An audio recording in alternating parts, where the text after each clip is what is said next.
Assalamualaikum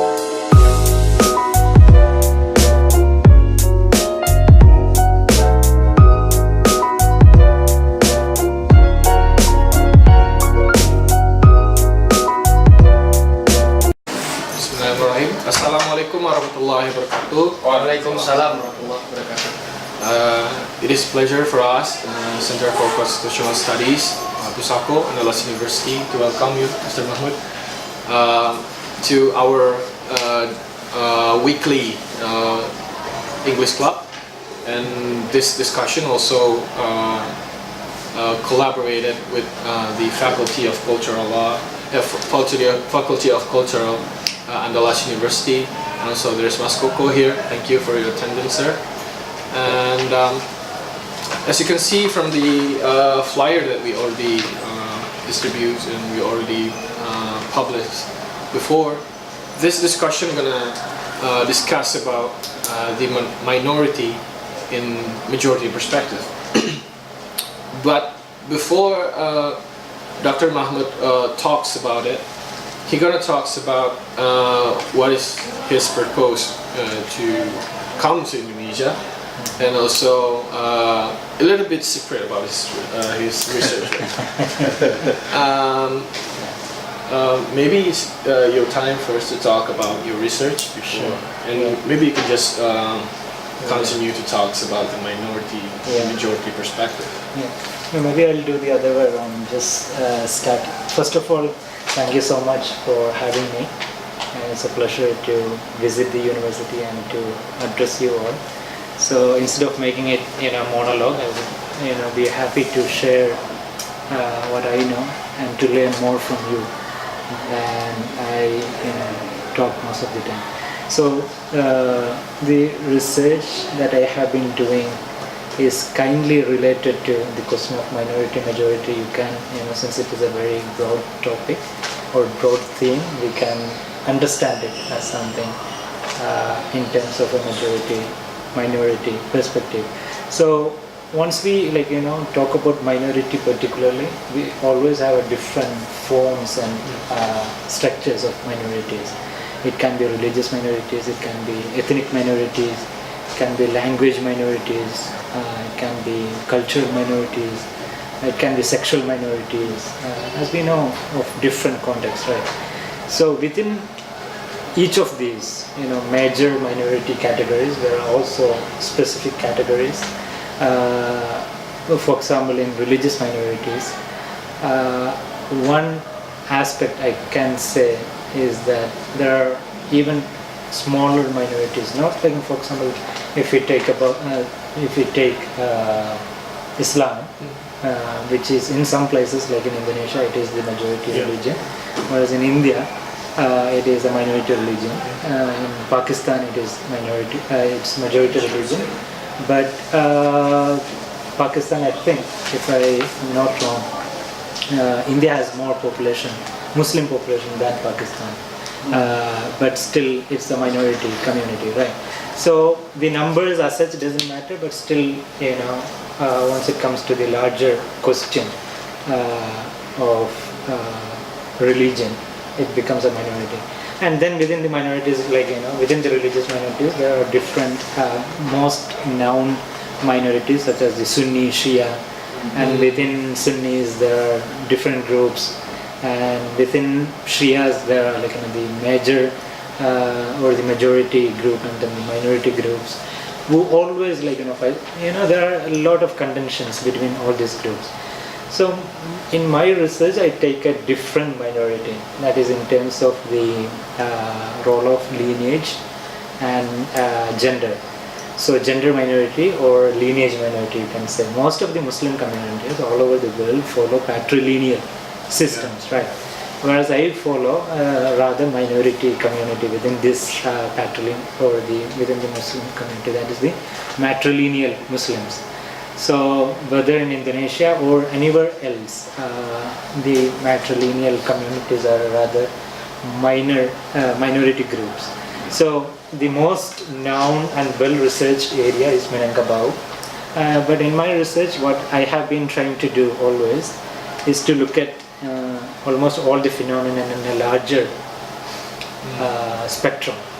So my area of interest, in terms of a geographical area, I look at Indian Ocean. So the large sea, right? So the sea is very important for any sort of history, or history or cultural study or legal studies or whatever, because most of the, the prime reason is that almost 70% of the earth is sea, right? And all our literature, all our engagement, scholarly, intellectual, everything is related to land alone, and we tend to forget ocean. And ocean has been something that has been contributing significantly for the making of humanity, in general, since the ancient period, since the time we know of anything. Ocean has been on earth, has been at the center of human history, human culture, humanities in general. So I try to look at my topics, or whatever the areas that I study, from the perspective of ocean. And ocean has been something that facilitates all sort of different interactions between different communities. So once coming to the question of matrilineal, Minangkabau is a very known case, but it is not the only case. There are several other communities and countries within the Muslim communities that follow matrilineal system. So, and the interesting thing about this is that most of the communities within these places, or most of the matrilineal communities, they tend to believe as a unique case specific to them, right? For example, in Minangkabau, the people think that, most of the people, I'm not generalizing, but most of the people tend to think that it is very unique to Minangkabau within Indonesia. In Negeri Sembilan, if you go to Indonesia, they tend to connect it with Minangkabau, but still they tend to think that it is very unique in Malaysia, in Negeri Sembilan. And in the region that I come from, or the place that I come from within South India, Malabar, also there is a matrilineal community. So I tend to look at around 7-8 countries within the Indian Ocean. So Indonesia, Malaysia, India, Sri Lanka, Mozambique, Comoros, and some parts of Tanzania, which all have matrilineal practices among the Muslims. So one or two things that unite these communities from East Africa, Southeast Africa to Southeast Asia are two things that unite them are Islam and Indian Ocean. Right? So Indian Ocean is very central to the matrilineal practices, as well as Islam is also very central. If you look at any of these communities, whether it's in Sri Lanka or in Indonesia or in India or Mozambique, one of the stereotypes about these communities is that they are very religious, pious community, right? For example, in Sumatra, you say that they are the most pious community within Indonesia. You see that in the writings in 19th century, 20th century, before and after. But still, matrilineal stands as an antithema, or as an opposite, contradictory meaning. So I try to understand how these communities perceive Islam, or more particularly Sharia. Most of the literature that we have tend to put that as in terms of a contradiction, that Islamic law contradict the matrilineal adab. But once we look at the narratives within these communities, it's not contradictory. They say that it is part of Islam. These adat are based on Shara, as you have adat basandi Shara basandi Kitabullah. So this is not unique to Indonesia, in Minangkabau. You have similar sayings or idioms in almost all these places. So I try to see, instead of seeing it as a contradictory phenomenon, how it constitutes the Sharia itself, or how it is understood and conceptualized as part of Sharia. So this is something that I have been trying, and so this is in a larger context. Once we look at the patrilineal in terms of lineage and gender orientation, these communities are very minority within all these all the Muslim community. And what I would say, connecting with the question minority and majority context, is that whether in terms of the matrilineal or the language or religious minorities in any context or countries, minorities are comparatively very vulnerable community, right? In any democratic system, and democracy in particular, democracy shines beautifully only when majority protects minority, right? So democracy is not about majority, it is about minority, because majority, they don't need a democratic process. Who needs it the most? Who believes in the constitution the most? In any minority communities, the minorities believe the most in the democratic process and the constitution process. So democracy, as I say, democracy shines beautifully once the majority protects the minority. So whether it's in the cultural minorities, linguistic minorities, religious minorities, once the majority protects democratically the opinions, the options or the opportunities of the minorities, that's when it becomes more beautiful. And in the case of matrilineal, it hasn't been the case, or it doesn't continue to be the case. The notions of matrilineal within the Sharia or within the Islamic communities has been, I would say, always have been bullied, and saying that it's a very, in derogatory terms, saying that just like any minority, all the minorities are always sidelined and bullied and made fun of. So this shouldn't be the case, and so that's my, in terms of a starting point, I would say that. It's very unique the way you describe this debate that also happened in Plato Academy when they talk about democracy, saying that the majority, one man, one vote, is constitute when one man is holding a spears to another. So that vote is the one that counts. But in Indonesia, is especially in Minangkabau, is kind of different, because there is a big respect, and because we are majority of Muslim, and Minangkabau also use Islam as one of its foundation for its culture. But we also have certain values and respects over women. As you can see, when it comes to the ownership of property, houses, rice paddies, and everything, it's gonna be passed from mother to daughters for generation.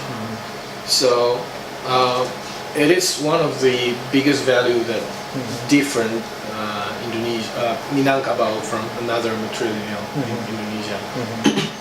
But the reason we wanted to talk with you right now is in the bigger issues, not only about the sexual, but also about Islam in general. As you can see, Islam is around the world is the majority religion. I mean, most of human in the world pick Islam as their way of salvation. But when it comes to regulation, when it comes to the protection from the government, Islam is oftenly treated as a minority.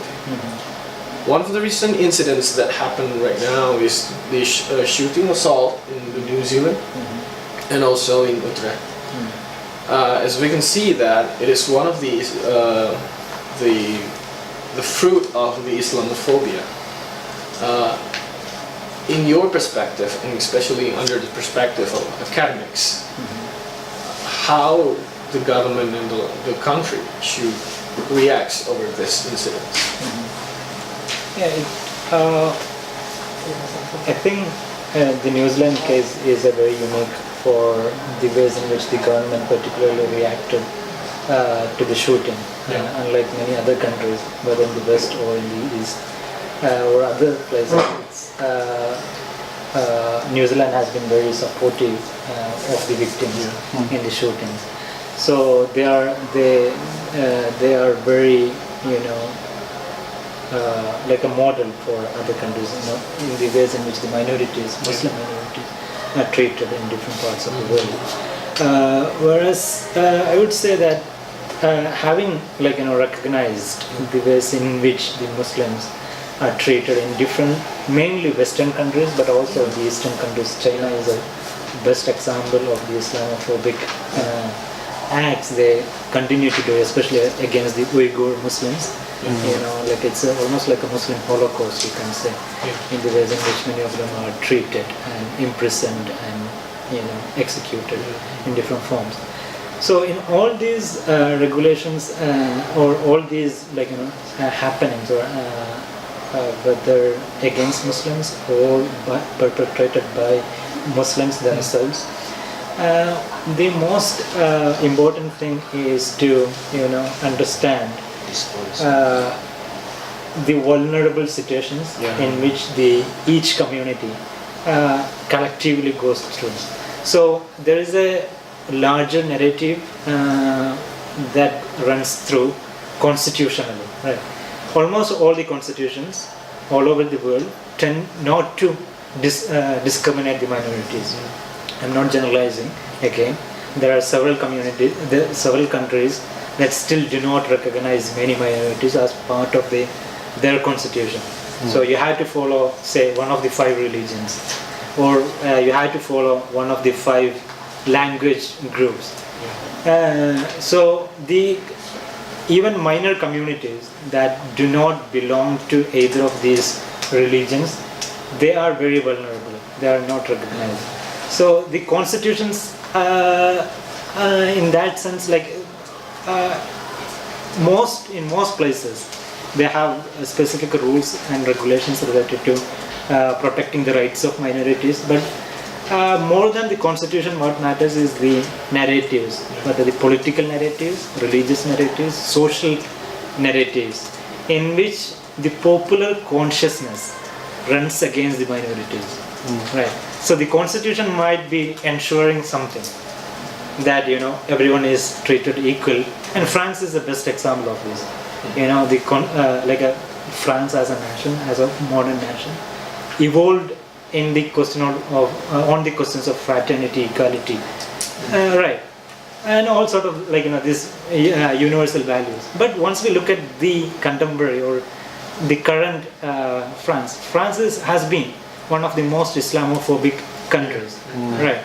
So very brutal in terms of treating not only Muslims, all sort of minorities, like whether blacks or the Muslims or the other minorities. So it's not about a question of constitution, because constitution ensures, as I was saying, that almost all the constitution all over the world ensures the equality for the minorities.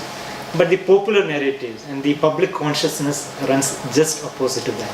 So the vulnerability of these minorities who live in each country, that should be acknowledged. And unless this popular consciousness is acknowledged and it is treated, this sort of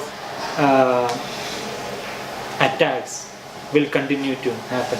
And one of the things that I read recently within the New Zealand, like a mother saying that they already saw this white supremacists or white racist people making a lot of comments against Muslims, and then they complained about it, but no one paid any attention to it, right? Because New Zealand being New Zealand, or country like New Zealand, which hails any sort of any form of equality or any form of egalitarian notions, but still you have a very negative consciousness within the society that runs against these minorities. So this public consciousness about the minorities, which you can say that in terms of like any narratives, whether it's white narratives, white supremacist narratives, whether it's in the US or whether in New Zealand or in France or Germany or Netherlands, or even in the countries like let's say Indonesia or other places, where still the minorities are not considered, or their vulnerability is not taken into account by the majority community, and that should be the attempt to address.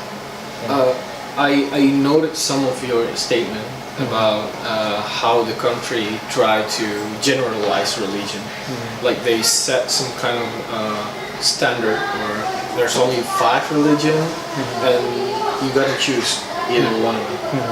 And it also happened in Indonesia before the constitutional court decision, when it comes to the administration of the citizens. In their ID card, they have to state their religion based on that 6th knowledge religion in our country. But after that, the Constitutional Court stipulated that it is unconstitutional, because based on our constitution, we not only protects the religion but also beliefs. So when it comes to there's someone that has a beliefs which is not listed in that religions, they can be protected under the constitution. And I also noted some of your points about the public consciousness about minority must be changed. The question that I would like to ask you before we give it to the audience is that after this, within the Islamophobic, the phobia over the minority, is there any strategy that we must take as the people that standing in the middle line? And the next one is that under the international law, how does the international law protects the minority? And in case there is no response from the government or the country to protect, like in Burma, shouldn't the international community react for that? How the international law sees that matters. What was your first question, sir? It just saying that it's also happening in Indonesia. No, the one after that. Yeah, and I think the public consciousness about minority must be changed. Can you elaborate more about? Yeah, sure. So on the question of public consciousness, I would say that what strategy should we follow? That's what your question is, right? So I would say, in terms of strategy, I think it's mostly about understanding basic human values. It doesn't matter what you follow, this religion, that religion, or you follow any religion at all, or you have this orientation, sexual orientation, or you follow this particular language, or you speak this particular language. Whatever, any form of identity, it shouldn't matter in anyone's consciousness. And you always, humans tend to make a boundary around them, saying that, dividing between you and me, or us and them, and so you are either against me or against, you are either with me or against me. So this consciousness of othering, your identity is created by looking at other people, right? Who are you? The basic question is who am I? Is built on an assumption that, on what I am not. So I would say that I am an Indian, which is an exclusion of many other identities that I have. So almost all the identities are built about looking at other communities or an exclusion. Instead of making that kind of boundaries around each one, everyone should understand, including myself. It's like, what I would say, usikum wa iyaya. So something like an address that I tell myself, as well as a suggestion to everyone, is that any form of discrimination should be eradicated, and that is the best way of addressing the issues of minorities in any context. Instead of making differences, or instead of identifying differences, the differences should be acknowledged, but that shouldn't be the marker on which you value or you judge someone. So everyone should be treated equally, no matter it's not in terms of the constitution, as I was saying, that constitutions all over the world, most of the countries recognize the rights of minorities, but rather it's about the public consciousness. So in everyone, every individual's consciousness, no one should discriminate against the other on the basis of what religion they follow, what language they speak, what dress they wear, what orientation they have in terms of sexuality, and so forth. So you shouldn't judge anyone, or one shouldn't judge anyone based on it, and that is the best strategy, I think, to follow. And in terms of international law, in 19th century onward, particularly what we consider as the history of international law, there has been a lot of attempts to, from early 19th century onward, following the Vienna Congress and also the Paris Congress and so forth, in which there were European ambassadors from different countries tried to recognize the rights of minorities, which became eventually the foundations of the international laws. But much before that, at least from 13th century onward, we have within Islamic legal system the notions to address minorities. And Islamic law in terms of minorities are very unique once it comes to the places like, let's say, South Asia or Southeast Asia. Because until, let's say, 16th century, Islam never used to being a minority religion, right, in terms of a government. If you look at the Abbasids or before that the Umayyads, or many countries, in almost all these countries, Muslims have been the majority, right?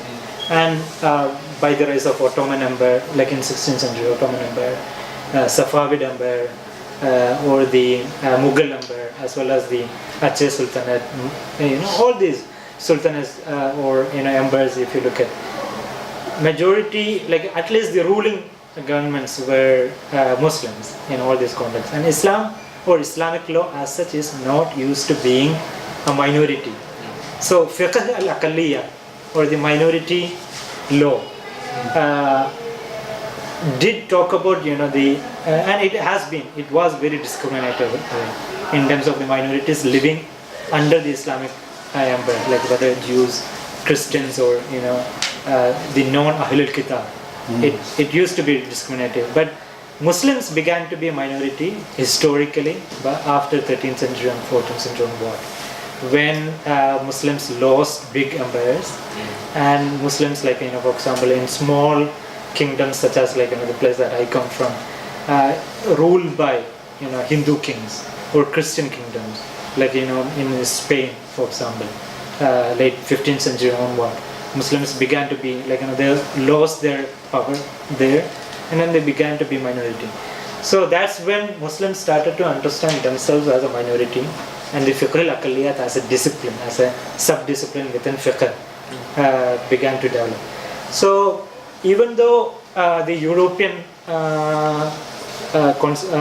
international legal attempts or legal systems try to incorporate minorities and protection and protect them, there were a few attempts within the Islamic legal tradition in terms of international law between different Muslim communities and protect the minorities, especially. But that is not a very a monolith. Not that I'm claiming that in international law before the Europeans started international law, the Islamic law already protected minorities. No, rather it was more nuanced. Islamic law in a way was forced to think about the Muslim minorities once they became minorities. So in all these contexts, once we as I come from a history background, I tend to think any questions in a long perspective.